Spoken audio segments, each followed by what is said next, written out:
à tous et bienvenue au Bon Retour sur ma chaîne. Je vous retrouve aujourd'hui pour vous parler des habitudes que j'ai mises en place dans mon quotidien et qui me permettent d'améliorer en fait ma qualité de vie. Alors bien sûr, le but de cette vidéo n'est pas non plus de vous faire culpabiliser ou de vouloir atteindre la perfection, loin de là. C'est juste des petites habitudes que j'ai mis en place dans mon quotidien et je trouve que vraiment ça a amélioré ma qualité de vie. Je me sens mieux en fait au quotidien et ça m'aide beaucoup. Je voulais donc vous présenter ces petites habitudes et on va commencer tout de suite.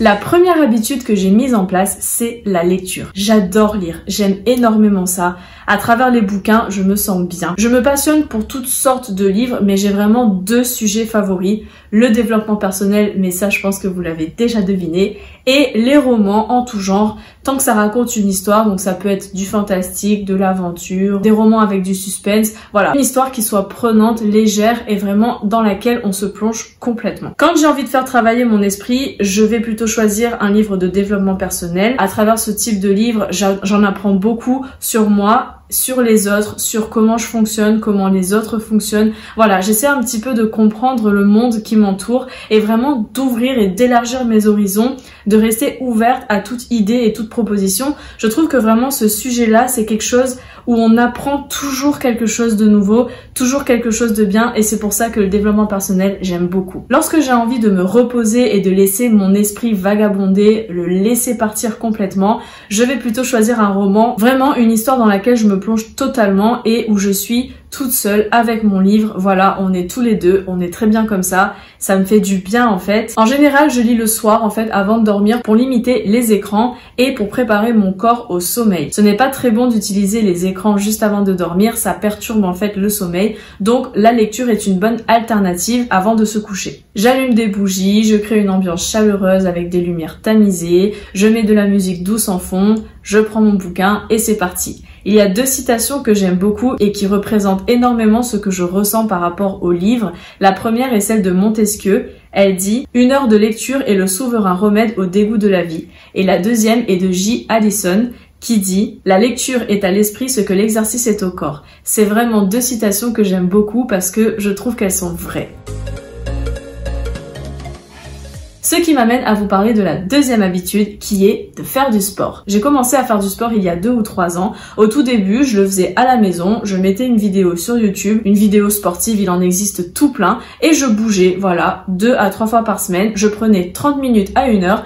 Et c'était parti, je faisais mon petit sport avec mon petit tapis, mes petits poids ou mes bouteilles d'eau. Et puis, je faisais ma petite activité physique comme ça toutes les semaines. Peu après, je me suis inscrite en salle de sport et depuis, je fais du cardio et de la musculation en salle. J'avais commencé le sport au tout début parce que j'étais complexée par mon physique et parce que je me sentais tout le temps fatiguée, je manquais d'énergie. Quand je montais des escaliers, j'étais essoufflée et je broyais souvent du noir. Je me suis dit que le fait de bouger et d'intégrer une activité physique à mon quotidien m'aiderait beaucoup et je ne regrette absolument pas d'avoir instauré ça dans ma vie.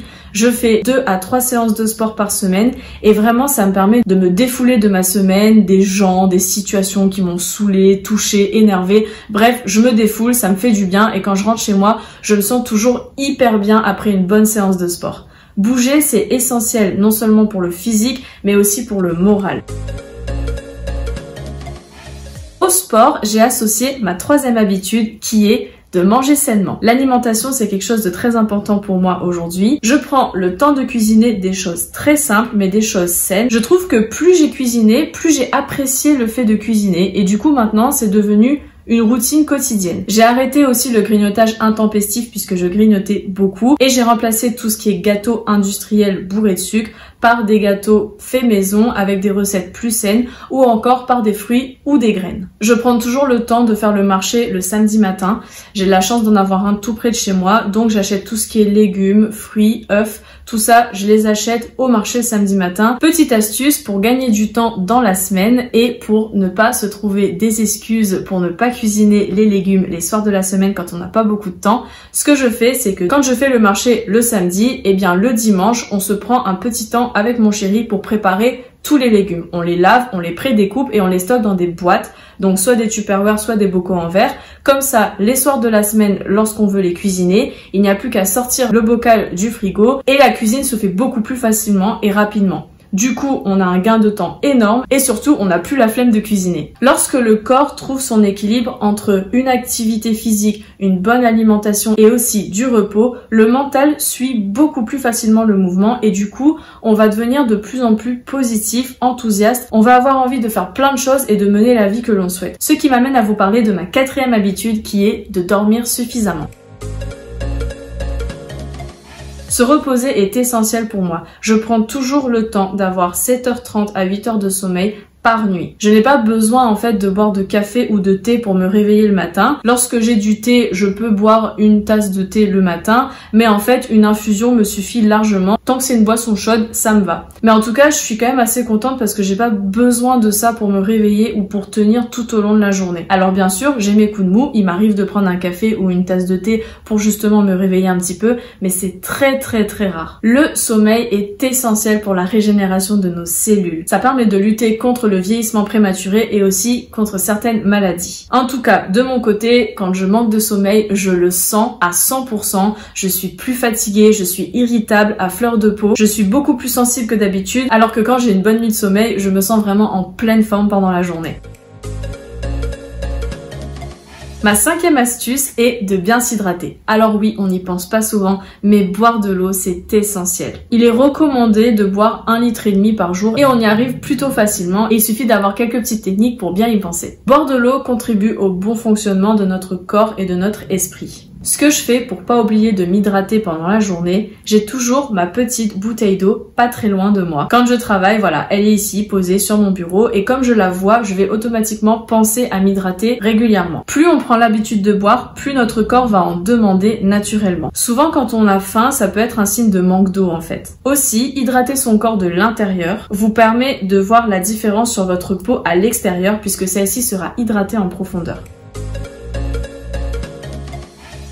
Ma 6e astuce est de garder son environnement rangé. Garder mon environnement rangé est hyper important pour moi. Ça me permet d'être sereine et posée dans ma vie de tous les jours. Quand je me lève le matin et que je vois toute ma maison en ordre, en fait, mon réveil, il est beaucoup plus doux et beaucoup plus calme que si ma maison était complètement en désordre. De même, le soir, quand je rentre et que je vois que tout est rangé, que tout est à sa place, ça fait du bien en fait. J'entre vraiment dans mon environnement qui est calme, serein et je peux vraiment me poser. En plus, si j'avais vraiment une maison en désordre le soir quand je rentre du boulot, j'aurais vraiment et clairement pas envie de la ranger en fait. Et du coup, ça me démotiverait encore plus, ça me fatiguerait encore plus. Donc du coup, je préfère passer 15 petites minutes chaque jour à ranger tout mon appartement. Comme ça, les petites choses ne s'accumulent pas et du coup, en rangeant quotidiennement, je garde un environnement qui est quand même ordonné. Alors bien sûr, 15 à 20 minutes c'est largement suffisant. Le but n'est pas non plus de faire son ménage tous les jours de la semaine, n'est-ce pas ?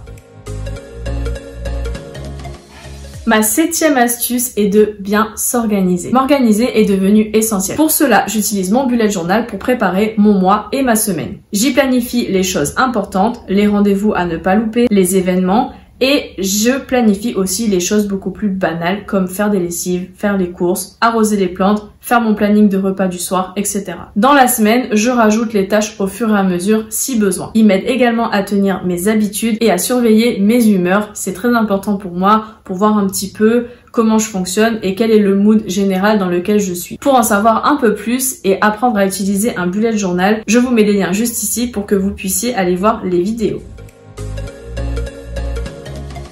Ma 8e astuce est de prendre du temps pour moi. Prendre soin de moi est essentiel. Je le fais le week-end ou le soir après le travail. Ça dépend de mes envies, mais en général, je prends le temps de prendre un bon bain ou de faire un gommage ou un masque pour le visage par exemple. Ça fait vraiment du bien en fait de prendre soin de soi, de s'accorder du temps pour cela. Sinon, je fais également une activité. Le bullet journal par exemple me permet aussi de m'adonner à une de mes passions qui est le dessin. Lorsque je le fais, je trouve que ça développe mon côté créatif et ça me permet de m'exprimer. Une autre activité que je fais est le tricot. J'aime beaucoup le tricot. À la base, c'est une collègue qui m'a initiée à cela et ensuite j'ai appris également grâce aux vidéos sur YouTube, notamment celle de joueuse de pelote. Je vous mettrai le lien dans la barre d'infos si jamais vous êtes intéressé. En tout cas, pour débuter dans le tricot, elle est géniale, elle explique super bien. Alors, ça n'a pas toujours été une très grande histoire d'amour entre le tricot et moi. Je me suis souvent énervée, j'ai pleuré de rage, j'ai lâché les aiguilles sur le fauteuil parce que je perdais une maille, ou j'avais tricoté un rang et j'avais pas fait le bon point, ou j'avais complètement loupé mon rang. Bref, c'est vraiment une activité où il y a beaucoup d'émotions qui y passent. Mais qu'est-ce qu'on est fier en fait lorsque l'écharpe ou le pull qu'on a tricoté est terminé et qu'on le met en fait sur soi. Ça fait tellement du bien, c'est tellement gratifiant de se dire waouh, j'ai fait un vêtement, j'ai fabriqué un vêtement que je peux porter ou même que je peux offrir à quelqu'un. C'est quand même génial et très gratifiant.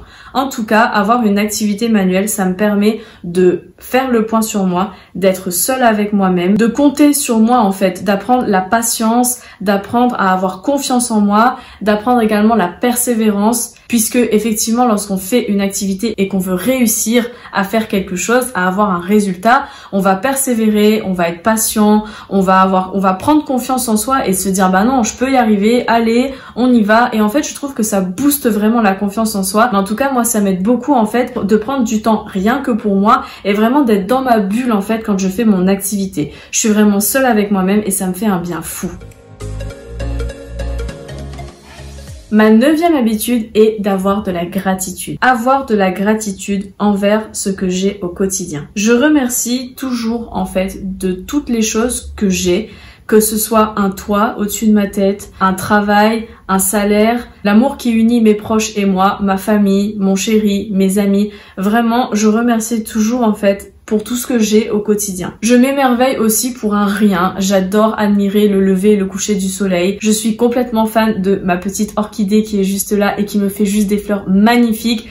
Je fais d'ailleurs un petit clin d'œil à toutes les personnes qui me suivent sur Instagram. Je pense que vous avez vu les péripéties, n'est-ce pas? J'ai remarqué en fait que quand tu exprimes ta gratitude pour ce genre de choses, lorsque tu apprécies les petits moments quotidiens, les petites choses en fait, eh bien il y a des plus grandes et des plus jolies choses qui t'arrivent dans la vie. Parce que du coup, en étant plus positif, eh bien, tu commences à penser positivement et du coup à attirer naturellement le positif vers toi. Et ça, en fait, c'est tout bénef. Et enfin, ma 10e habitude est de tenir un journal. Alors, je n'écris pas tous les jours dans mon journal. Je n'ai ni le temps ni l'envie de le faire. C'est vraiment lorsque je ressens le besoin de le faire que je vais prendre mon journal et que je vais commencer à écrire à l'intérieur. Ce que j'aime dans tenir un journal, c'est vraiment que je peux m'exprimer comme je veux. Je peux en fait mettre des mots sur les émotions que je ressens, mais que je n'arrive pas à extérioriser par exemple. J'apprends aussi à me connaître, à me découvrir, à savoir comment je fonctionne. Je suis vraiment seule avec moi-même. Et surtout, je vois ma progression, je vois mes efforts. Lorsque je relis quelques pages de mon journal de temps en temps, quand je remonte 6 mois, 1 an, 2 ans en arrière, quand je regarde, je me dis « Ah ouais, j'en étais là en fait ». Bah c'est vraiment cool quoi, enfin, j'ai progressé, j'en suis là aujourd'hui. Et si je pouvais me parler à cette époque, mais en étant dans le présent, je me dirais « T'inquiète pas, ça va aller ». Et ça c'est vraiment super en fait parce qu'on se dit j'étais comme ça, aujourd'hui je suis arrivée là, et voir sa progression ça motive et ça nous fait prendre aussi confiance en nous finalement, de se dire j'ai réussi, je progresse, je continue à avancer pour atteindre mon objectif final, et je trouve que c'est vraiment agréable en fait de le faire. Souvent également quand je prends le temps d'écrire ce qui m'arrive, des situations qui m'ont dérangé ou des situations qui ont été joyeuses aussi, hein, j'écris pas que du négatif dans mon journal, n'est-ce pas? Souvent en fait je vais avoir des solutions qui vont venir naturellement aux situations que je rencontre. Et du coup, j'ai l'impression que comme j'ai pris le temps de mettre des mots sur ce que je ressentais, de raconter la situation qui m'est arrivée, les solutions et la petite voix intérieure positive, elle revient naturellement en me disant bah regarde, pense plutôt comme ci, vois les choses plutôt comme ça, et si tu faisais ci, et si tu faisais ça. Et du coup, je vais trouver des solutions qui me viennent comme ça à l'esprit, à mes problèmes et aux situations que j'ai rencontrées. Voilà, c'est tout pour moi. J'espère que la vidéo vous a plu. En tout cas, j'ai adoré partager ces astuces avec vous. N'hésitez pas à me dire quelles sont les vôtres. Je serais ravie de les connaître. Vous pouvez me laisser un petit commentaire juste en dessous de la vidéo et un petit j'aime également si le cœur vous en dit. Je vous fais d'énormes bisous. Prenez soin de vous et à la prochaine. Bisous.